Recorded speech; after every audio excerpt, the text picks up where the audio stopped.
Hello gamers, today we're going to talk about the Nintendo Switch. The handheld is really taking off, and for those of us who own one and would like some different controller options, it is now possible to take your Switch and play it with a Wii U Pro controller, Xbox One controller, or PS4 controller. Now you might be wondering how. How is this possible? Well, this simple little device, the Magic NS. It's just a stick that you can plug into your PC or Switch, and it will allow you to sync up and use any wired or Bluetooth controller for those systems. So let's take a look at this device. Okay, so when you order this thing, this is what it comes in, just kind of an unassuming package. You can see for Nintendo Switch and PC, plug and play it claims.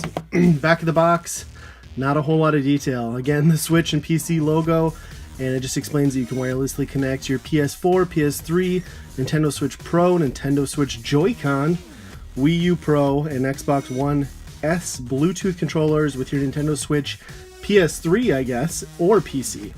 But will it work? Let's take a look at what's in the box. Okay, so on opening it, this is the device itself. The Magic NS. So you can see it's got a USB end, a USB plug, then it gives you some simple pairing instructions. Blue is to sync. Red looks like the sync for Switch, and then you got the other colors, the green and the purple, for syncing various devices. We're only concerned about the red blinking light, means we're syncing to the Switch. And then basic design, there's a simple reset button. According to the instructions, this is to change the input and syncing options following the colors on the device here. And then you do get some very, very basic instructions that basically just say the same thing I've told you here. Gives you the blue indicator light. If it's solid, it's synced. If it's blinking slowly, it's trying to pair to Bluetooth. Blinks quickly, it is syncing, and then once it's solid, everything's ready to go. We again are trying to sync to the Switch, so we're going to be looking for the same instructions just with the red light option. It does give you this handy dandy little button mapping sheet for anyone who would need it, depending on what you're hooking it up to and what the buttons map to. And then lastly, they did even include some stickers if you really wanted to put stickers on your controllers so that you could have the corresponding button labels match up to whatever device. Probably not something I'm going to use or that anyone would use really, but it's an option. So let's test this thing out. Okay, so now I have paired my device. For my purposes, I'm just using a PS4 controller. That is what I want to use with the Nintendo Switch.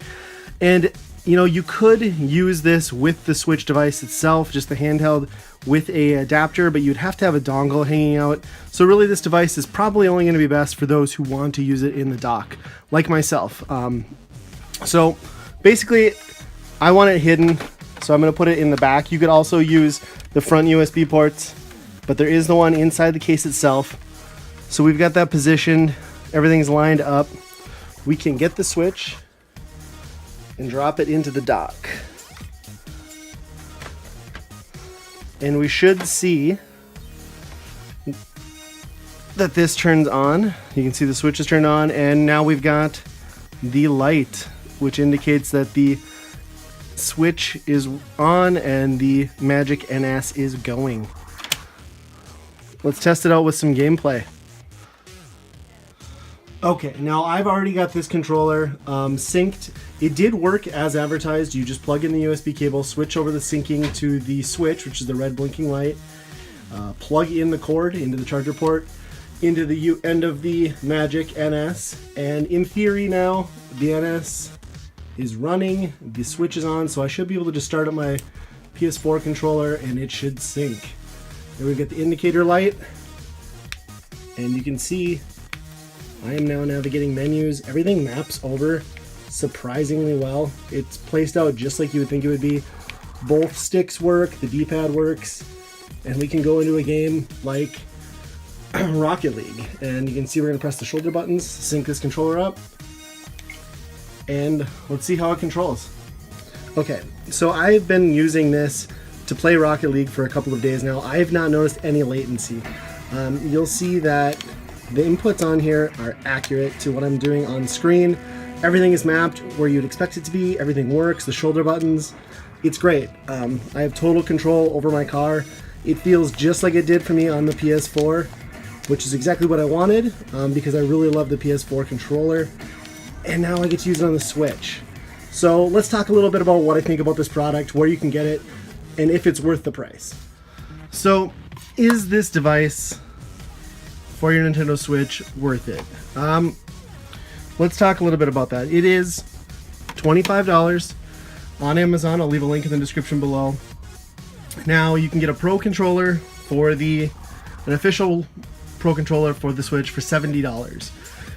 If you're someone who's going to only use a controller like that in the comfort of your own home while docked, then this little device is a great option. It's also nice that if you like to play PC games, you can get double purpose out of it.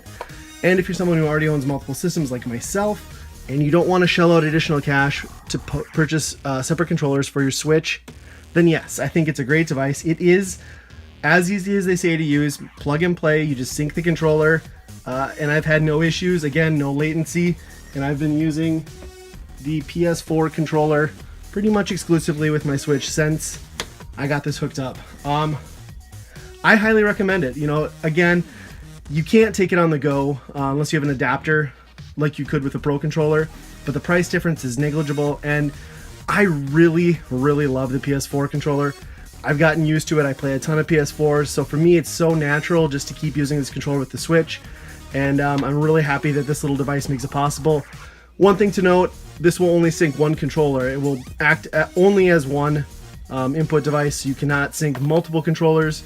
Obviously, I could resync it to use my Wii U Pro or my Xbox One controller, but that's just something to note. But $25, is it worth it? In my opinion, yes. But you know, pick one up for yourself and decide, or you know, just stick with that Pro controller. It is a great controller for the Switch, and another option, just a more expensive one.